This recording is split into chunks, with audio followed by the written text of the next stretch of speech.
নতুন টেলিকম নীতি সংস্কারের দাবিতে বিটিআরসি ভবনের সামনে বিক্ষোভ করছেন ইন্টারনেট সেবাদাতারা। এই মুহূর্তে সেখানে আছেন সহকর্মী শুভ খান, সরাসরি যাচ্ছে তার কাছে।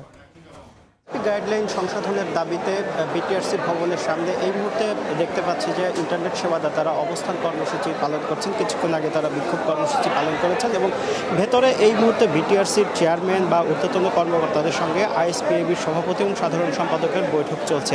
মূলত নতুন আইএসপি গাইডলাইনে বেশ কিছু বিষয়ে আপত্তি তুলেছে ইন্টারনেট সেবাদাতারা, যারা মূলত গ্রাহক পর্যায়ে ইন্টারনেট সেবা দিয়ে থাকেন। সেই যে আপত্তির জায়গাগুলোর মধ্যে অন্যতম একটি হচ্ছে যে লাইসেন্স অধিগ্রহণ ফি। তারা বলছেন যে স্টারলিংকের ক্ষেত্রে 12,50,000 টাকা লাইসেন্স অধিগ্রহণ ফি নির্ধারণ করা হয়েছে, যেখানে আসলে নতুন যে আইএসপি গাইডলাইন হচ্ছে সেখানে প্রান্তিক পর্যায়ের ইন্টারনেট সেবাদাতা বা ন্যাশনাল যে ইন্টারনেট সেবাদাতা আছে তাদেরকে লাইসেন্স নিতে খরচ করতে হবে প্রায় 25 লক্ষ টাকা। এছাড়া আরও একটি বিষয় তারা বলছে যে নতুন করে তাদেরকে রেভিনিউ শেয়ারিং দিতে হবে 5.5% হারে। এছাড়া যে সামাজিক দায়বদ্ধতা তহবিল রয়েছে সেই সামাজিক দায়বদ্ধতা তহবিলে তাদেরকে দিতে হবে আরও 1% হারে।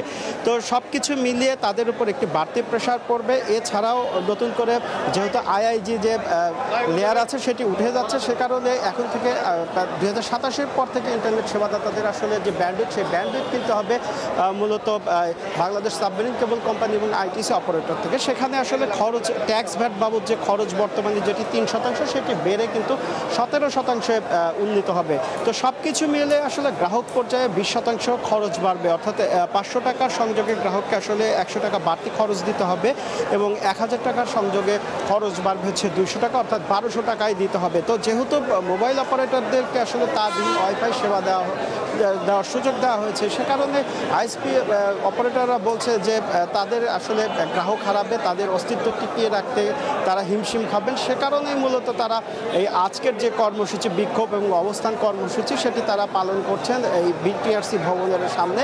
এবং ভেতরে যেহেতু আইএসপি অ্যাসোসিয়েশন সভাপতি এবং সাধারণ সম্পাদকের আসলে বৈঠক চলছে, তো সেই বৈঠকের পরে আসলে আমরা জানতে পারবো যে আসলে বৈঠকে কী ধরনের সিদ্ধান্ত হয়েছে।